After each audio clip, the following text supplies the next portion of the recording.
Southern Circuit, as well as providing the event planning, hosting, marketing, and related expenses. Staff recommends approval. Is anyone prepared to make a motion on this item? I move we Thank you. accept. Motion to approve, is there a second? I'll second. I would like to say that I went to the one last Friday, and there was standing room only. The place was packed, and it was the best one I've ever seen. I've never gone to one I didn't enjoy, so anybody that hadn't done it should try these. There's some really good films in there. Further discussion? Being none, all in favor of the motion, raise your right hand. All opposed, same sign. Motion carries. The next item up is a contract for the Astra Group for the rail facilities project. Consideration to approve the Astra ASTRA Group in the amount of $3,030,000 for the construction of the rail facilities improvement project and authorize the mayor to sign all necessary documents pending legal review. BRTU Incorporated was the original low bidder on the rail facilities project. However, they withdrew their bid of $2,336,795.15, citing increases in material costs. The next lowest bidder to accept the project was the Astra Group at $3,030,000. This construction budget amount is $2,416,795.15. Staff was successful in securing an additional $610,820 from the Atlanta Regional Commission to make up the difference in construction, but there's a match required of $150,000 that's been added to the project. Staff has tried to get GDOT to remove the match requirement, but to date we have been unsuccessful.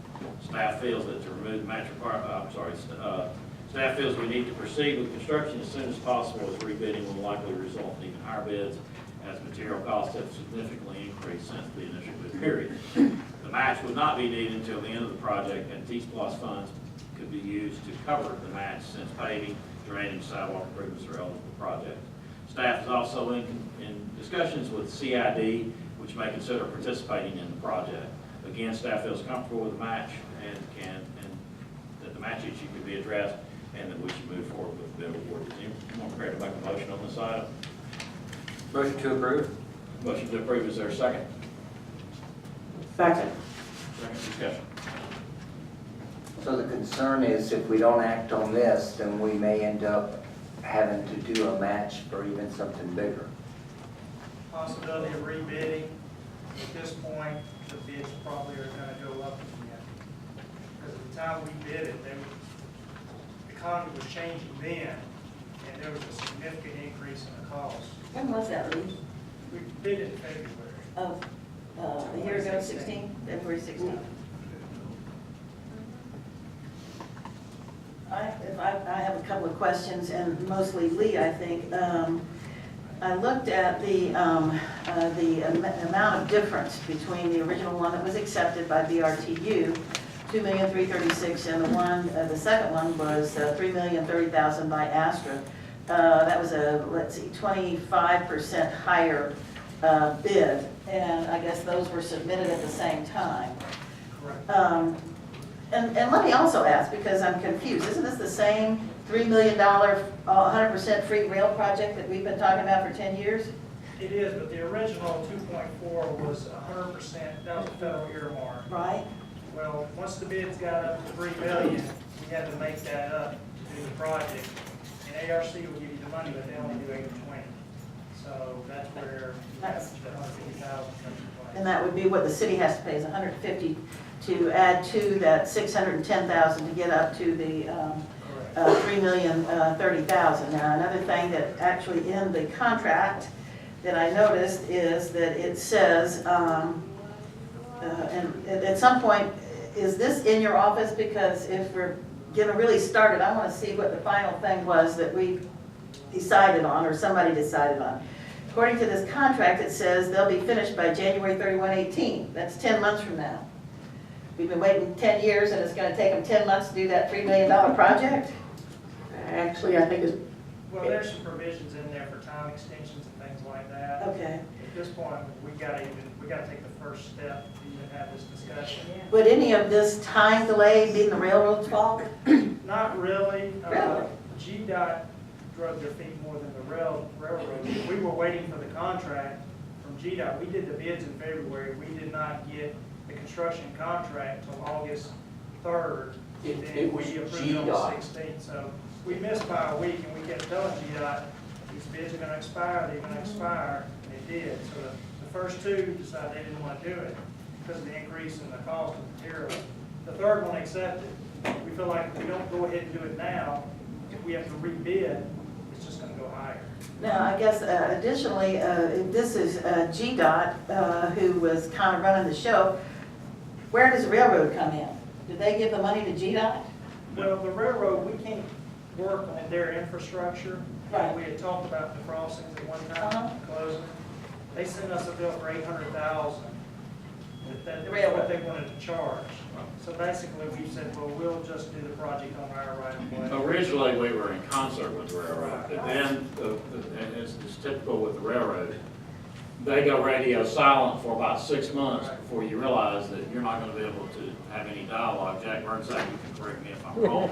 But this has been an ongoing process for a long time. This earmark money actually goes back to when Ford Motor Company was open, and the state economic development folks were offering incentives to help keep Ford here. And this had to do with some improvements for access into the Ford facility and a retooling of the plant, et cetera, et cetera. And we were able to go to Washington and save this money. Then President Obama at the time recalled all the money that had won shovel-ready projects. He called the money back to Washington. The money went back to Washington. We went back to GDOT and said, we had a deal. April lived up to her part of the due diligence in this, and please help us. GDOT was able to secure the lion's share of that funding back again. So is it federal money or state money? Federal money. It's federal money, but they are the, GDOT is the acquirer? Yeah, let's What let they- Jack Burns ask. what happened is, the funds were clawed back, as the mayor says, because they weren't being used. Those earmark funds sat there for years, being unused, okay? And then finally, the city worked out the deal with DOT where the city would use those funds. But DOT, as usual, kind of fumbled around with the contract, and that contract was signed by the city, almost the exact same situation we have in construction.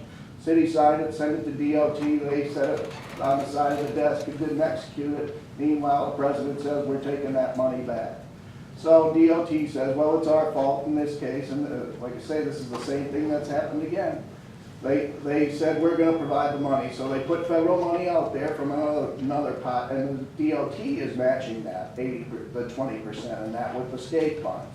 So that's the money we've been spending through the pre-construction phase, the design and all that, and that's the money that we have for construction originally when this was bid. So we bid the project, we sent the information to DOT and waited and waited and waited, and we had to start pestering and send the contract to the city again. So the city executed, send it back, and meantime, these bids are only good for 6 months. So the bidder, we had the contract, you may recall, we had BRTU's contract ready to go and everything. The city couldn't tell them to go ahead because DOT has to issue notice to proceed after executing their contract. It didn't come back until it was too late. BRTU, we met with them, they said, no, we're not gonna take the project unless we can get more money because our subs are pulling out, our material people aren't gonna commit to the numbers that we put in.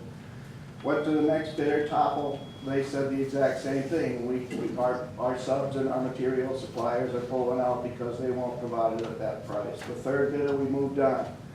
Meanwhile, DOT said, well, maybe you should rebid it. Our response is, if we rebid it, are you gonna pay 100%? Because it may come in even higher. Well, no, we can't commit to that. We just, advise on the project. We're not the funding side. So what we decided is I think in the best situation was taking this $3 million bid and went to ARC to make up 80% of the shortage. And so that $150,000 you see there is the 20% match. Now, we'd like the DOT to pick that up, but right now it's kind of tug of war until we get to the right guy. The people we work with are approving things like bids, design drawings, things like that. They're not the money people. They don't say, here's a pot of money and you can have some. I think at some point during the project, we'll meet with DOT and see if we can, convince them to take up that $150,000, which we've been trying, but they're not gonna pre-commit, and especially when you've got out of a $3 million plus $3,200,000 project, approximately, the city's only paying $150,000. And everything up till now has been, the $450,000 we've gone through has been 100% reimbursed as well. So that's kind of the situation. They're not real apologetic or sympathetic, you would think, in this situation, so. Well, and I think the thing that maybe would concern me is the fact that, as it's mentioned down here, that we possibly could use some of T-Splosh money to make that $150,000, and I think, you know, I kind of don't want to do that. I think we are all probably looking forward to silent railroad crossings. And I think that was our primary focus on the T-Splosh allocation, was the silent railroad crossings. But I am knowledgeable about your negotiating skills, Jack, and I think I want, before I, you know, turn up my toes, I want to see that railroad corridor looking beautiful. I have two questions for you, Lee or Jack or whomever. Those pretty little pictures that have that pedestrian crossing, since the railroad is not participating, is that still going to happen, or can that be pulled? Is that part of the plan? And number two, the Perkins crossing, is it still staying open? Because I sure don't want to pay $150,000 to lose both those. We've informed them that we're not closing the crossing. We still have to have a pre-construction meeting with the railroad. So that's when a lot of this is gonna come. Are we gonna do the steps? That's what we plan to do. We wanna do that. We're not paying them $800,000. That was to remove the spurs. Right, to remove the spurs. We've told them in a letter, we're not closing. And I see we did asphalt over some of the potholes, but can we just asphalt over all the spurs if they're not We taking will- them out? We will when we do this. Good, okay. Yeah, the railroad won't do the South Street one yet because they have to put new signals in, and that's why they left the one down there that's not complete. We talked to them a couple weeks ago. So there's really not, just to be clear, 100% guarantee on these things that they're staying open. Well, I mean, I know that's our intention and desire, but I just want to know where it really is going. we can keep them open. Yeah, we can keep them open because we have What a, it is, when we initially met with the railroad, they committed to essentially doing their work within the tracks, okay, themselves with their own forces. They said they're gonna come through with their regular maintenance, they were expecting to do it, and they were gonna put in the prefab concrete pieces that over the tracks, so it's smooth there. We would come in either side. We can't work within the tracks in their clear zone. But the areas you see where the fence are and everything, that's the contractor doing that. Okay, we're not gonna be like stopping railroad traffic or things like that. The railroad employees and their staff, their forces have to do that. But they, like I say, they said they were gonna do that with their own forces at their own cost. That was, and they said if you close, the idea was that we would close Perkins and consolidate a new crossing between South and Perkins, and we would have one crossing there.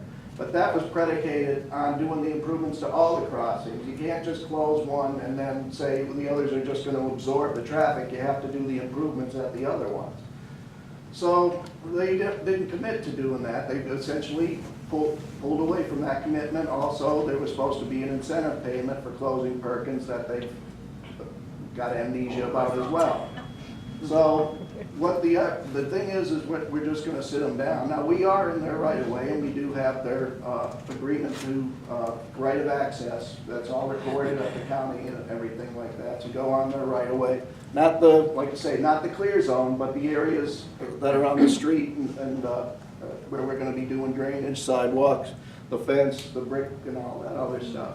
That's in the right of entry and all and that. they, when we had our construction meeting with them years ago, Jack, this has been a long time ago, 4 or 5 years ago probably, there was no secret about that pedestrian crossing, and they had no heartburn at all with it. Yeah, At they said we're just not gonna Right. touch it or. They didn't want to fool with it.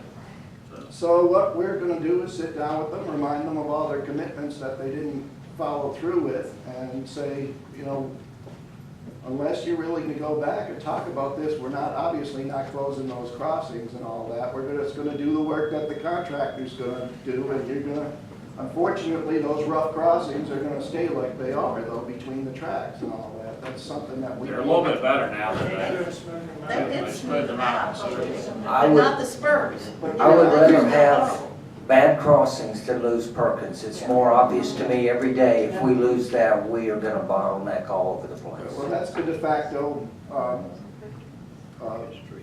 I wouldn't say. Well, unless they That's the jump back in and reality. say. say, we'll do it, close this, Yeah. I would say, no, thank you. Well, it's kind of too late for them to go back now. They did Okay. and They reneged on everything. pushed everything off. Yeah, that essentially, there's really not going back. We're, like I say, we're going ahead with the Okay, part that we said we would honor, we're gonna do. The part that they said they were gonna do, we have no control over, so we're not gonna go ahead with that. They don't play well with that. okay, We thank feel you. comfortable with our recommendation, we feel like it's the best we're gonna get. And Well, this is the closest we're gonna be able to come to making a dramatic visual improvement on that railroad. And I'll remind everyone too, that, you know, some people diss Porsche because Porsche is in the city of Atlanta. But they do have expansion plans on their land in Mayville. And of course, as you well know, riding by and seeing the construction of the Solis Hotel, you know that's coming as well. So these improvements are critically important to those players. It's made a huge investment. All right, any further discussion, questions? All right. So we have a motion and a second on the floor. All in favor of the motion, raise your right hand. All opposed, same sign. Motion carries. Next item is consideration and action on Dan Lee contract. In 2016, the attorney was authorized to retain Dan Lee, a governmental affairs consultant, to advocate for the city before the Georgia Department of Community Affairs, as well as to monitor and advocate for the implementation of local legislation on the city's behalf. When the city contracted Mr. Lee for the city attorney to provide services described, Mr. Lee was as a principal at his own firm, Piedmont Public Affairs LLC.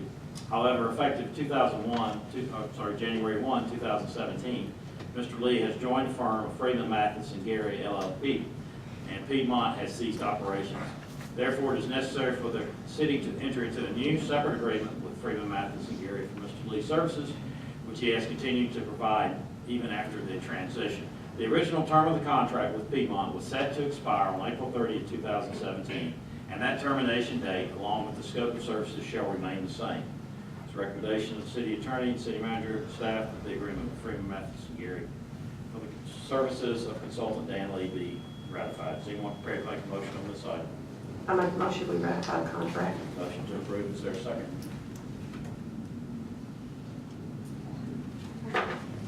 Motion dies due to lack of a second. All right, next item is consideration action to waive first reading, ordinance 2017-08, budget amendment. The attached memorandum and background information outlines the needed actions to adjust the city's budget to comply with the Department of Community Affairs directive related to the Old Hateville Tourism and Trade Association HAPL. Staff is asking that due to compliance deadlines, that the budget ordinance be passed by waiving first reading. This action will begin the steps needed to come in compliance with DCA directives prior to the new fiscal year that starts on July 1, 2017. Does anyone try to make a motion on the waiving of first reading of ordinance 2017-08? I move to waive first reading. Motion to waive first reading, is there a second? Second. Second discussion. What's the deadline that we have to wait first reading for? I think we had to do the stuff by the end of March for DCA, right? Yeah, it's tied to the DCA compliance. So don't we have to have the DMO? Isn't that coming out too? Yes. The RFP for the DMO? It's coming out in the morning, it's gonna be done, and it's been vetted legally and it's ready to go.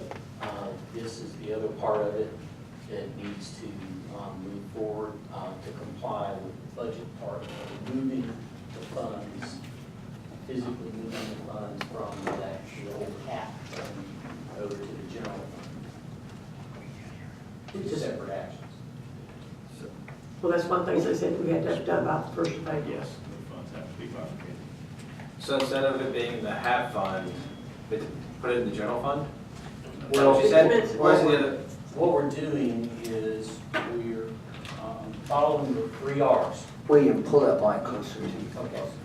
I'm recommending that we follow the 3 Rs. First of all, that we reduce the amount of funds, that we budget for these types of activities, okay? The second is that we restructure our operations to be, more targeted in what we're doing, and refocus our methods. Now, those 3 things means that the amount we're moving from the old half dollars fund is smaller and restructured in a way that is more targeted to achieve our goals, and has to be moved from that funding source over to the general fund. And the budget amendment actually does that, okay? And then, once you do that, then the DMO dollars would be earmarked and made available to the proposed, whoever wins the competition. And that competition is starting soon, and will be done in order to meet the 1 July contract award date that was outlined in the Secretary's letter. So what you're asking is to help us to comply and everything is perfectly in alignment with what we are being asked to do by DCA. Yes, sir. Has DCA approved our plan? We're doing exactly what they said to do. So we didn't submit it to them to say, is this okay? Okay. We took They it, told us, all right, they said these certain The attorney's expenses had to come office. out, and that's what we took Yeah, out. the attorney's office has guided us in this whole thing. Marshall Mitchell is here. My staff has worked tirelessly on this. We've done yeoman's work on this to to identify all the pieces and parts and categorize them properly and line it up with the statute. And I feel confident that whatever we're going to do is lines right up. Item 2 of the letter from Camilla Knowles, the Commissioner of the Department of Community Affairs, that was dated January 19, 2017, states, "The city must segregate DMO finance and accounting from city operations. This action will necessitate the DMO, Destination Marketing Organization, utilize a separate accounting system and the services of an independent accountant." So we have to have the budget impact on this now, so that when the DMO gets awarded, we've got the finances, everything's financially set up, ready to transfer. So Marshall, you have any, I know you've worked with William hand in glove on this, you have any comments you'd like to make on this? Well, if I can stand up, I would. No, you keep your seat, Marshall. Oh, that's okay. No, we have, this is a transition process, Mayor, Council. We've looked at what the dynamics are, what the cost dynamics are with respect to our operation that will continue through June 30th. And then to be set up July 1 to transfer these funds that are necessary out of the fund balance that we have available, that's accumulated over the years for half. All that's transparent, what we have, what we've accumulated, and what will be transferred. And then the DMO will start on its own. It will have a fund balance already in hand, and it will have monthly revenues from the hotel motel tax that we estimate, based on our 5-year projection, for the first year to be about $847,000. So we've challenged the DMO that will respond to this RFP, that will have a budget, that will have funds in place, a fund balance, and we'll have a budget of at least $850,000. Now, that's the non-restricted, that's the restricted. That's the restricted portion of the part hotel A. tax. Okay. I thought we were about $1.4 million on that annually for half. That's everything. On I which thought the part whole was that? 7% is about 2 million something, but the 4% that is had was not $1.4 million? No. Okay. That's what- Yeah. 2% goes toward maintenance of the conference center and so forth, and the other 2% is for the, There's 3 DMO. buckets. There's general fund, there's the DMO, and then there's bucket B, which is your building and facilities. And what we're saying is the portion that we transfer to the DMO will be 2 pieces. Funds we've already accumulated and Right. collected, and then the funds that will come in after 1 July. Between those two, 400,000, or what was that? on The starting figure is 380 or something like that. 400. 400, and then plus the 850 for the Future, right. for the DMO. Yeah, also in here it says, under no circumstances may the city use designated hotel motel funds for general operational support. And that's the expenses that we're now taking out of HAT and moving to the general fund, correct? Okay. And it's the departments and the things that they said to move. Right. And we've identified the revenue sources that will accommodate those transfers.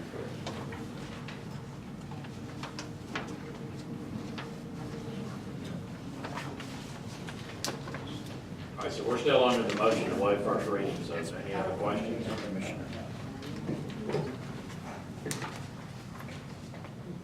I don't know, I just don't really feel comfortable yet with this. So I know that we're gonna have a call meeting coming up. How does council feel about pushing it off to that call meeting? It's just, you know, I'm assuming we have to send this report to them. I don't know we've done what they told us to do. I don't know what I'm after.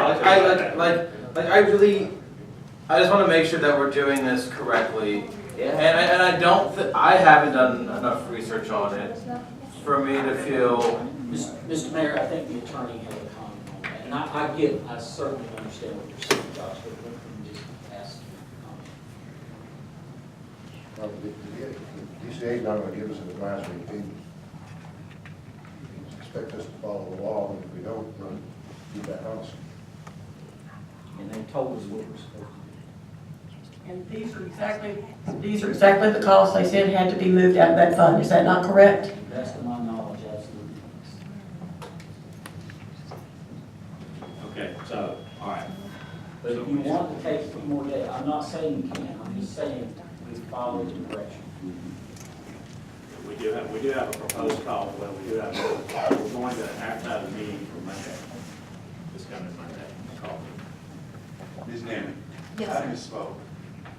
There's 3 buckets with respect to this fund.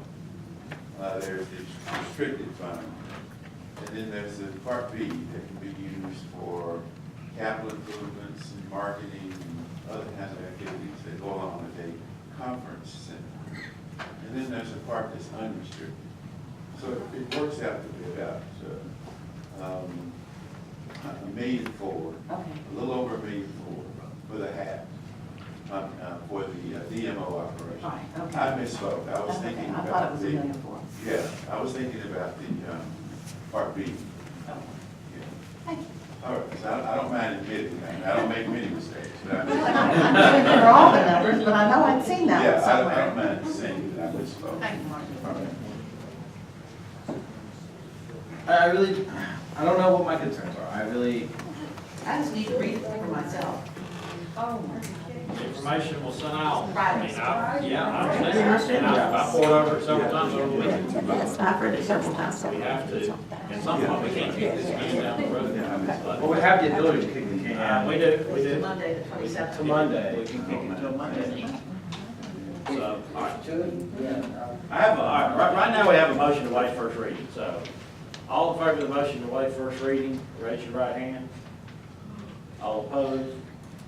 Okay, so that kills the issue, because we can't waive first reading, which defaults to us voting to, when it comes up later, the 2 items from now on the agenda, to move this to date certain of Monday, okay?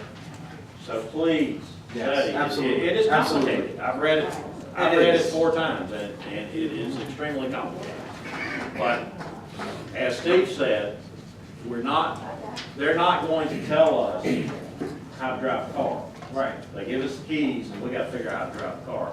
And we know based upon their letter, and based upon their findings, and based upon the hearing, and based upon the advice that they gave us, what we have to do.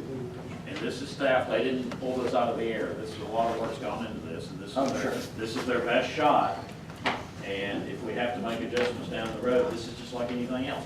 If it ain't right off the bat, we'll go back and say, let's regroup.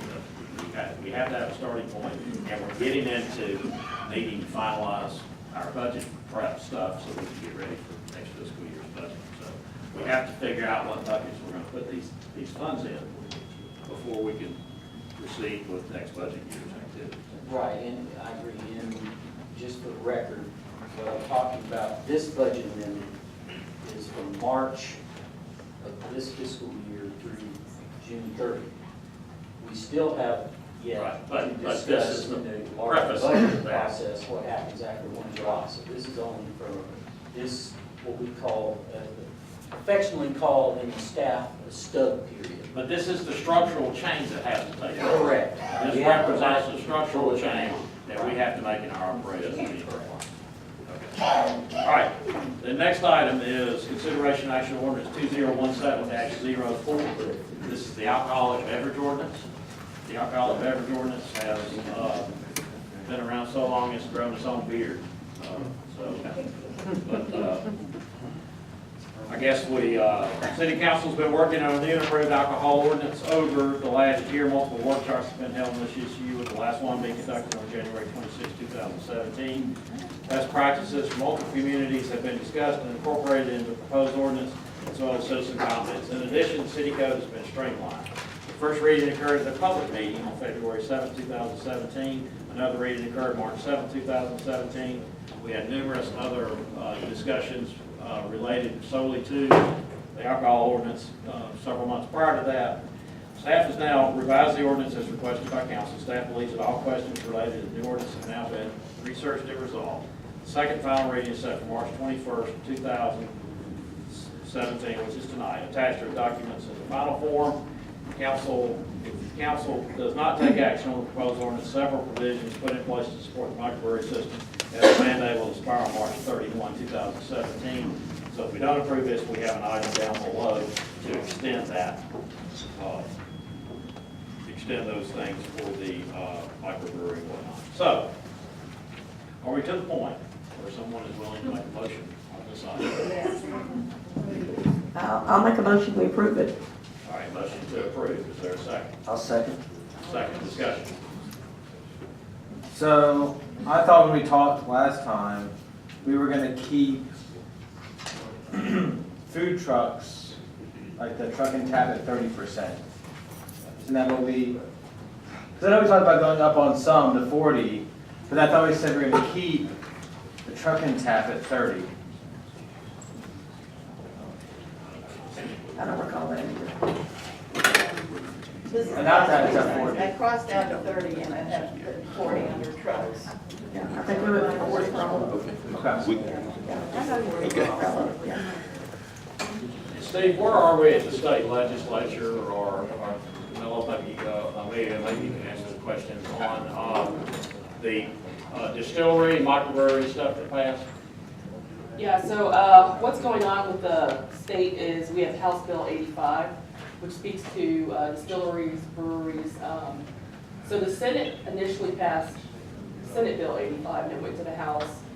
And on March 15th, the House voted to approve the bill. However, it can't be signed into law just yet because they made considerable revisions. So those revisions have to go back to the Senate for approval. It's expected that those will go through within the next couple of weeks. And then if the Senate approves, then the entire legislation will go into effect on